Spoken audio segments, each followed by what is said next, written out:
کوئی آدمی اگر کسی نیک بندے کا مذاق اڑائے یا اس کو برا بھلا کہے تو بجائے اس کے کہ اس کی جواب دہی کی فکر کرے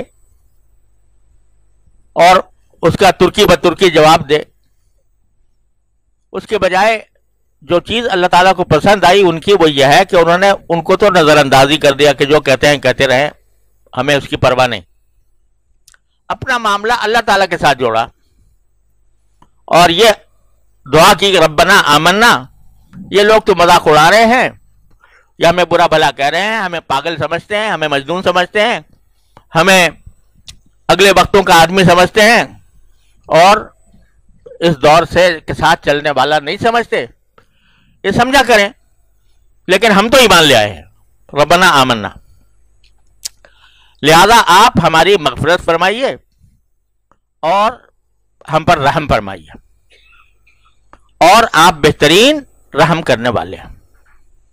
تو پہلی بات تو یہ دیا گیا کہ جو لوگ دین پر چلنے والوں کا مذاق اڑاتے ہیں یا ان کو برا سمجھتے ہیں، ان کو مجنون سمجھتے ہیں، رجت پسند سمجھتے ہیں، ان کو دقیانوسی سمجھتے ہیں، تو ان کا جواب یہ نہیں ہے کہ ان سے مناظرے میں الجھ جاؤ،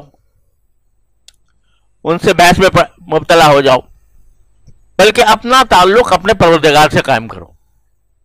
ربنا آمنا، یا اللہ یہ جو کچھ بھی کہیں کہتے رہیں، ہم تو ایمان لے آئے ہیں آپ کے اوپر۔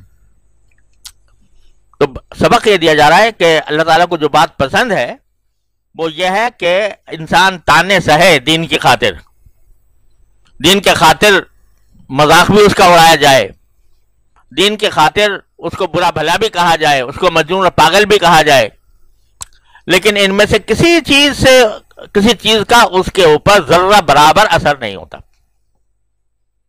وہ تو اپنے اس کام میں مگن ہے کہ آمنا، ہم تو ایمان لے آئے ہیں، اور پھر اللہ تبارک و تعالیٰ سے درخواست یہ کر رہے ہیں کہ فاغفر لنا، ہمارے گناہوں کو معاف کر دیجئے۔ یعنی یہ بات تو طے ہے کہ ایمان ہم ضرور لے آئے ہیں، لیکن ایمان لانے کے بعد جو آپ کی عبادت کا حق ہے وہ ہم ادا نہیں کر سکتے، نہ کیا ہے نہ کر سکتے ہیں۔ جو کچھ بھی ٹوٹی پھوٹی بن پڑ رہی ہے وہ ہم باپ کی بارگاہ میں پیش کر رہے ہیں، لہذا مغفرت فرما دیجیے، گناہوں کی مغفرت فرما دیجیے، خطاؤں کی مغفرت فرما دیجیے۔ تو یہ اللہ تبارک و تعالیٰ نے ایک طرح سے ہمیں سبق دیا کہ انسان اپنی زندگی میں اللہ تعالیٰ سے مغفرت مانگتا رہے، اور مغفرت کے معنی دیکھو، ایک تو ہوتی ہے معافی، ایک شخص نے غلطی کی، گناہ کیا، اللہ تعالیٰ نے معاف کر دیا، یا کسی بندے نے کا حق فوت کیا، اس بندے نے معاف کر دیا، یہ تو معافی ہوئی۔ مغفرت کا لفظ جو اللہ تبارک و تعالیٰ استعمال کرتے ہیں، عام طور سے مغفرت کا لفظ اللہ تبارک و تعالیٰ ہی کے سے دعا مانگتے ہوئے کیا جاتا ہے۔ ربنا اغفر لنا ذنوبنا واسرافنا فی امرنا وثبت اقدامنا وانصرنا علی القوم الکافرین، اغفر لنا ورحمنا، جگہ جگہ قرآن کریم میں اللہ تعالیٰ سے مانگنے میں کے لیے مغفرت کا لفظ آیا ہے۔ انسان سے اگر میں کوئی معافی مانگے تو اس کو استغفار نہیں کہتے۔ اگر کوئی شخص نے کسی دوسرے کا حق تلف کر دیا اور وہ اس سے معافی مانگ رہا ہو تو یہ نہیں کہتے کہ استغفار کرے اس سے، بلکہ کیا کہتے ہیں؟ معافی مانگے۔ تو معافی مانگنا تو ہر انسان سے ہو سکتا ہے، لیکن استغفار جو ہے وہ صرف اللہ ہی سے ہوتا ہے۔ کیوں؟ اس وجہ سے کہ مغفرت کے معنی ہوتے ہیں چھپا دینا، لفظی معنی جو ہے اس کے لغت کے اعتبار سے چھپا دینا، اللہ ہمارے گناہوں کو چھپا دے۔ چنانچہ معافی کی دعا الگ ہوتی ہے، واعف عنا واغفر لنا ورحمنا۔ معافی کی پہلے دعا، یا اللہ معاف کر دیجئے۔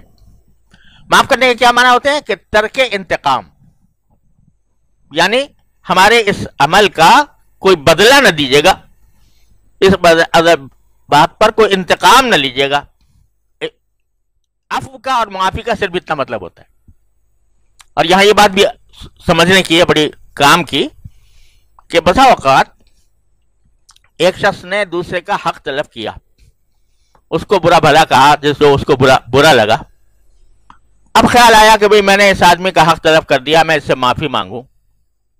وہ معافی مانگتا ہے اور دوسرا جو ہے اس کو معاف کر دیتا ہے.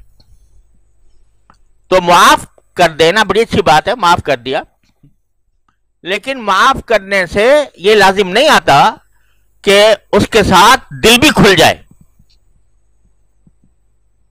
سمجھے نا, کدورت باقی نہ رہے, کیونکہ کدورت اور دل کا کھلنا یہ اپنے اختیار میں نہیں. جب ہم کسی بڑے سے معافی مانگتے ہیں کہ بھئی آپ مجھے, میں نے آپ کی حق تلفی کی, آپ مجھے معاف کر دیجئے, تو اگر وہ بڑا معاف کر دے تو معاف کرنے کا کیا معنی ہے کہ ترک انتقام. میں نے تمہیں معاف کر دیا, یعنی اب تم سے میں اس عمل کا کوئی بدلہ نہیں لوں گا, نہ دنیا میں نہ آخرت میں. ترک انتقام.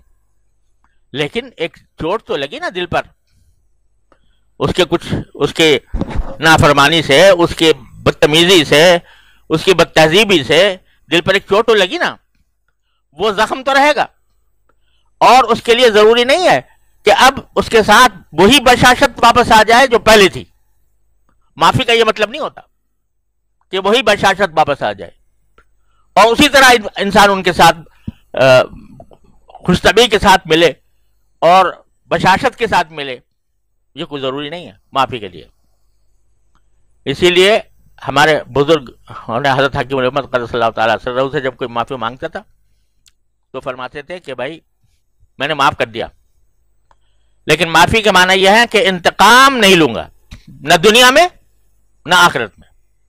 لیکن جہاں تک تعلق ہے دل کے کھل جانے کا, کہ دل میں کوئی کدورت باقی نہ رہے, اس کا دار و مدار آپ کے اگلے رویے پر ہوگا.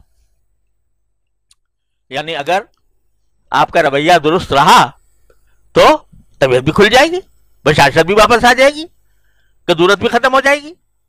لیکن اگر فرض کرو آپ کے رویے میں تو تبدیلی آئی نہیں, تو اتنا تو ہوگا کہ میں آخرت میں آپ کا گریبان نہیں پکڑوں گا, آخرت میں کوئی بدلہ نہیں لوں گا, دنیا بھی نہیں لوں گا, آخرت میں بھی نہیں لوں گا. لیکن طبیعت کا کھل جانا یہ معافی کا لازمی حصہ نہیں ہے. سمجھے نا.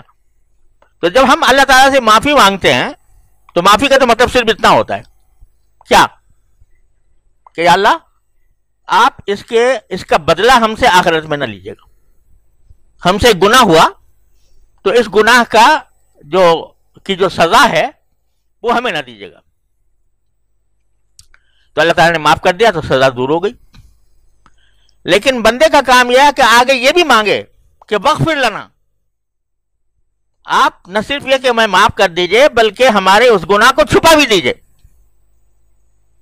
چھپانے کے معنی یہ کہ اب نہ ہمارے نامہ اعمال میں ظاہر ہو, کہ نامہ اعمال میں لکھا ہوا آ رہا ہے کہ بھئی اس نے گناہ کیا تھا معاف کر دیا گیا.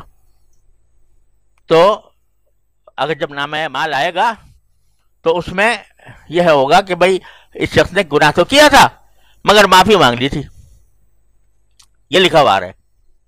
تو کم از کم اس سے شرمندگی تو ہوگی, دل میں ایک شرمندگی کا احساس تو ہوگا کہ بھئی میں نے کیا تھا, اللہ کا فضل ہے کہ اسے معاف کر دیا, لیکن میں نے تو کیا تھا. لیکن اغفر لنا کے معنی یہ ہے کہ نامہ اعمال سے مٹا ہی دیجئے, وہ آئے گا ہی نہیں نامہ اعمال میں سامنے, اور وہ چھپا دیا گیا. اللہ تعالیٰ کی غفاری نے اس کو چھپا دیا.